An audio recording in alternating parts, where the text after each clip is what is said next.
Hello everyone, চলে আসছি নতুন একটা রেসিপি নিয়ে। আজকে বিটের রেসিপি বানাবো। যারা বিট খেতে পছন্দ করো না তারা এরকমভাবে ট্রাই করে দেখতে পারো, ভীষণই সুন্দর লাগে। বিটের হালুয়া বানাবো আজকে। হ্যাঁ, বিটেরই হালুয়া, খুব সুন্দর লাগে, যেমন দেখতে তেমন খেতেও সুন্দর। চলো দেখতে থাকো।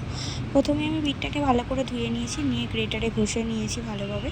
গ্রেটারে ভালোভাবে ঘষে নিয়ে এখানটায় চিনি নিয়ে নিয়েছি, নুন নিয়ে নিয়েছি, কাজু বাদাম, খেজুর আর এখানে এলাচ, দুধ নিয়ে নিয়েছি। এই কটা জিনিসেই তৈরি হয়ে যাবে।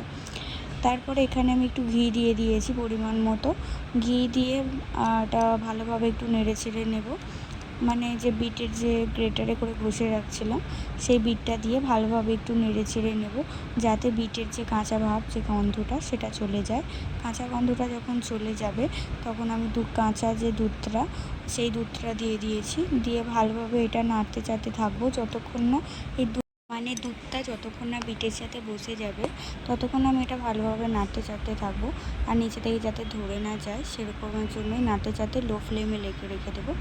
এরপর এটা গন্ধের জন্য একটু সুন্দর গন্ধ বেরোবে আর এই বিটের গন্ধটাকে মেরে দেবে, সেই জন্য 3টে আমি এলাচ দিয়ে দিয়েছি। দিয়ে ভালোভাবে এটা নেড়ে চেড়ে নিয়েছি।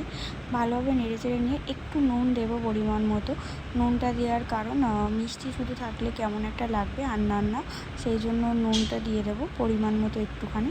নুনটা দিয়ে এখানটায় আমি যে কাজু বাদাম রাখছিলাম সেটা দিয়ে দেবো। পুরো কাজু বাদাম এখন দেবো না, লাস্টে দেবো।